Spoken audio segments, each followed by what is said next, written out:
News team प्रस्तुति। झारखंड में ED की छापेमारी में 25 करोड़ रुपए नकद बरामद हुए हैं।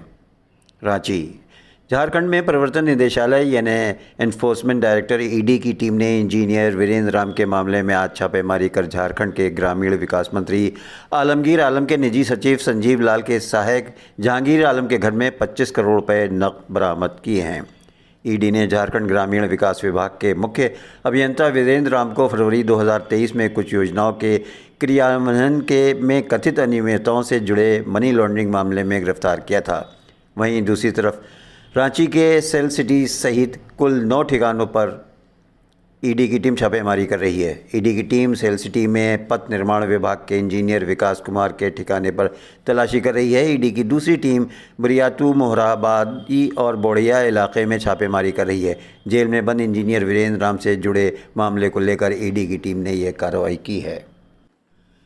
लोकसभा चुनाव के तीसरे फेज़ में मंगलवार 7 मई को 10 राज्यों और 1 केंद्र शासित प्रदेश की 93 सीटों पर वोटिंग होगी। पहले इस फेज़ में 11 राज्यों की 95 सीटें थीं, लेकिन 21 अप्रैल को सूरत से कांग्रेसी प्रत्याशी का पर्चा रद्द होने और 8 कैंडिडेट के नामांकन वापस लेने के बाद भाजपा के मुकेश दलाल निर्विरोध निर्वाचित हो चुके हैं।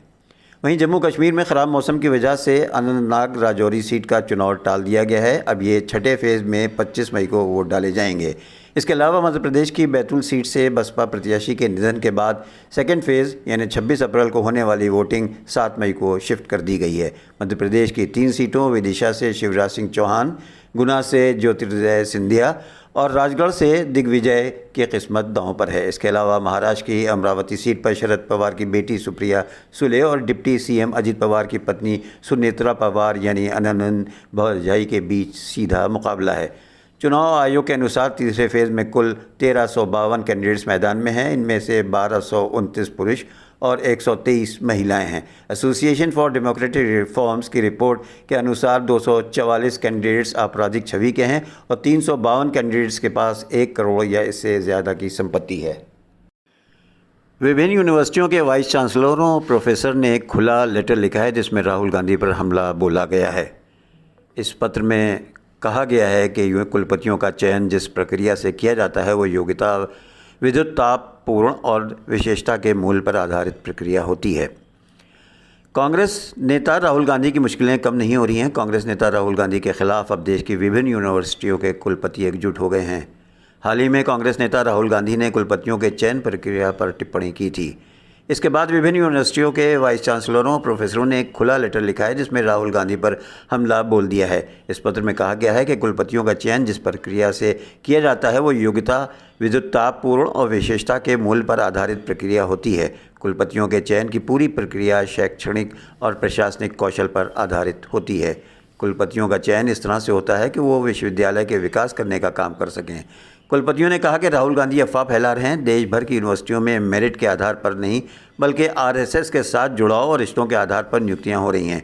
इस पत्र में कहा गया है कि राहुल गांधी ने राजनीतिक लाभ लेने के इरादे से झूठ का सहारा लिया है। उन्होंने राजनीतिक लाभ के लिए कुलपतियों को बदनाम किया है। ऐसे में देश भर के विभिन्न कुलपतियों ने मांग की है कि राहुल गांधी के खिलाफ सख्त कार्रवाई की जाना चाहिए जो नियम के अनुसार हो। गाज़ा पट्टी में चल रहे इजरायली हमलों में मरने वाले फ़िलिस्तीनियों की संख्या बढ़कर 34,683 हो गई है। हमास द्वारा संचालित स्वास्थ्य अधिकारियों की ओर से जारी बयान के अनुसार पिछले 24 घंटों के दौरान इजरायली सेना के हमलों में 29 लोगों की मौत हुई है और 110 लोग घायल हुए हैं। पिछले अक्टूबर से चल रही फ़िलिस्तीनी इजराइल के बीच युद्ध में मरने वालों की संख्या बढ़कर 34,683 हो गई है। वहीं अब तक 78,018 लोग घायल हुए हैं। उल्लेखनीय है कि 7 अक्टूबर 2023 को दक्षिणी इजराइल सीमा के माध्यम से हमास के हमले का जवाब देने के लिए इजराइल गाज़ा पट्टी में बड़े पैमाने पर हमले कर रहा है, जिसके दौरान लगभग 1200 लोग मारे गए थे और 200 से अधिक को बंधक बना लिया गया था। दक्षिण ब्राज़ील के रियो ग्रांडे डो सुल राज्य के बड़े हिस्से में आए भयंकर तूफान के कारण 19 अप्रैल से अब तक कम से कम 75 लोगों की मौत हो गई है। नागरिक सुरक्षा एजेंसी ने रविवार को जारी अपने नवीनतम रिपोर्ट में ये जानकारी दी है। एजेंसी ने कहा है कि 155 अन्य लोग घायल हुए हैं और 103 अभी भी लापता हैं, जबकि राज्य के 496 शहरों में से 334 में से 17,000 से लोगों की सुरक्षित स्थान पर पहुंचाया गया है। अर्जेंटीना और उरुग्वे की सीमा से लगा ये राज्य रिकॉर्ड बारिश से तबाह हो गया है। गुरबाए नदी के तट टूट जाने के कारण राज्य की राजधानी पोर्टो एलेग्रे में अभूतपूर्व बाढ़ आ गई है।